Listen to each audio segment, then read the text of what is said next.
भाभी समझकर भैया ने मुझे बाजार वाला केला खिला दिया। ब्रदर सिस्टर का मजा मैंने अनजाने में ही ले लिया अपने बड़े भाई के साथ। भैया ने मुझे भाभी समझकर मेरी बगिया पूरी उजाड़ डाली। मैं कुछ बोल नहीं पाई और उसका का मजा लेती रही। दोस्तों, मेरा नाम आरती राजपूत है। आज की ब्रदर सिस्टर वो कहानी मेरी सच्ची घटना है। यह बात जून माह की है, जब मेरे भैया ने सारी रात मुझे भाभी समझकर बाजार वाला केला खिलाते रहे। मैं अपने बारे में बता दूं। मेरी उम्र 19 वर्ष है। मेरा बदन पूरा भरा हुआ है। मेरी बगिया के आम आगे की तरफ तने हुए हैं और मेरी बगिया के नीचे वाले पपीते पीछे की तरफ निकले हुए हैं। ने तब तक एक बार भी बाजार वाला केला नहीं खाया था, क्योंकि मुझे सर्दी का डर लगता था और मेरी बगिया भी छोटी थी जिसमें मोटे केले नहीं जा रहे थे। हमारा पूरा परिवार 5 लोगों का है। मम्मी पापा, मैं, मेरा भाई और उसकी पत्नी रानी। मेरे भाई के शादी की 2 साल हो चुके हैं। पिछले जून माह में मेरे भाई के शादी की सालगिरह थी। भाभी सालगिरह की शॉपिंग करने के लिए अपने मायके गई हुई थी और वह शाम को आने वाली थी। मैंने अपने सारे कपड़े धो दिए थे, इसीलिए मेरे पास पहनने के लिए और कोई कपड़े नहीं थे। तो मैंने भाभी की लाल रंग की साड़ी और पिंक चोली पहन लिया और मैं किचन में खाना बनाने लगी। तभी कुछ देर बाद भाभी का कॉल आया कि उनके पिताजी की तबीयत खराब है, इसीलिए वे आज नहीं आएंगी। भाभी ने मुझसे कहा, तुम अपने भैया को बता देना, उनका कॉल नहीं लग रहा है। मैंने खाना बना लिया और उसके बाद मैं टीवी देख रही थी।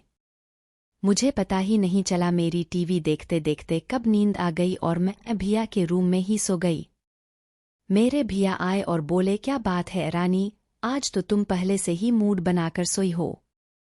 मैं नींद में थी, इसीलिए मुझे कुछ समझ में नहीं आया। भैया पूरी तरह से मेरी बगिया में घुस गए और मेरी बगिया के आमों को हाथों से पकड़कर मसलने लगे और अपने एक हाथ मेरी मूंगफली के दाने को पकड़ने लगे। मुझे कुछ समझ में नहीं आ रहा था कि मैं क्या करूं। देखते देखते भैया ने मेरी बगिया का दरवाजा पूरा खोल दिया और मेरे 36 आमों को आज़ाद कर दिया और उनको मुंह में लेकर काटने लगे। मैं कुछ बोल पाती इससे पहले उन्होंने मेरे दोनों संतरों को अपने होठों से जाम कर दिया। अभी धीरे मेरी शरीर में बिजली जैसी लहर दौड़ने लगी। मेरी बगिया के पाइप में पानी आ गया था। भैया ने मेरी पाइप के पानी चाटने लगे, क्योंकि आम खाने की वजह से उन्हें प्यास लग रही थी और अब मैं यह सब कुछ देखती रही। इतने मैंने बहाना बनाया और उनसे कहा कि मुझे पानी पीने जाना है, लेकिन उन्होंने मेरी एक नहीं सुनी और जबरदस्ती से मेरी बगिया उजाड़ते रहे।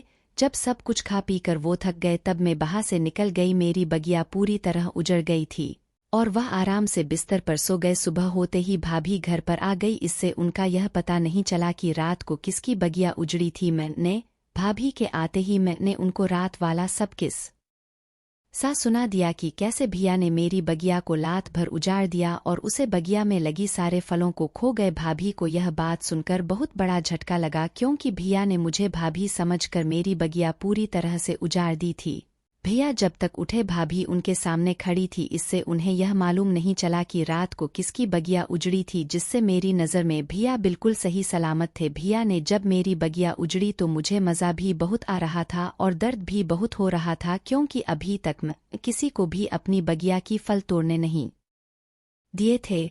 आगे की कहानी अगले भाग में होगी और उसे कहानी में आपको पता चलेगा कि कैसे मेरे भैया ने मेरी सहेली की बगिया भी उजाड़ डाली। तो चलिए मिलते हैं अगले भाग में, तब तक आप चैनल को सब्सक्राइब जरूर कर लें। दूसरी कहानी, समय की कीमत। अमावस्या का दिन था। एक व्यक्ति उसी दिन समुद्र स्नान करने के लिए गया, किंतु स्नान करने के बजाय वह किनारे बैठा रहा। किसी ने पूछा, स्नान करने आए हो तो किनारे पर ही क्यों बैठे हो? स्नान कब करोगे? उस व्यक्ति ने उत्तर दिया कि इसी समय समुद्र अशांत है, उसमें ऊंची ऊंची लहरें उठ रही है। जब लहरें बंद होगी और जब उपयुक्त समय आएगा तब मैं स्नान कर लूंगा। पूछने वाले को हंसी आ गई। वह बोला, भले आदमी, समुद्र की लहरें क्या कभी रुकने वाली हैं? ये तो आती रहेंगी। समुद्र स्नान तो लहरों के थपेड़े सहकर ही करना पड़ता है, नहीं तो स्नान कभी नहीं हो सकता। यह हम सभी की बात है। हम सोचते हैं कि सभी प्रकार की अनुकूलताएं होगी, तभी अपनी संकल्पना के अनुरूप कोई सत्कर्म करेंगे, किंतु सभी प्रकार की अनुकूलताएं जीवन में किसी को कभी मिलती नहीं। संसार तो समुद्र के समान है, जिसमें बाधा रूपी तरंगे तो हमेशा उठती ही रहेगी। एक परेशानी दूर होने पर दूसरी आएगी। जैसे वह व्यक्ति स्नान किए बिना ही रह गया, उसी प्रकार सभी प्रकार की अनुकूलता की राह देखने वाले व्यक्ति से कभी सत्कर्म नहीं हो सकता। सत्कर्म या किसी और शुभ कार्य के लिए उपयुक्त समय की राह मत देखो। प्रत्येक दिन और प्रत्येक क्षण सत्कर्म के लिए अनुकूल है। कोई परेशानी, विघ्न के भय से जो कार्य की शुरुआत ही नहीं करते वे निम्न कोटि के पुरुष है। कार्य का आरंभ करने के बाद विघ्न आने पर जो रुक जाते हैं वे मध्यम पुरुष है। परंतु कार्य के आरंभ से ही बार बार विघ्न आने पर भी जो अपना निश्चित किया कार्य नहीं छोड़ते वही उत्तम पुरुष होते हैं।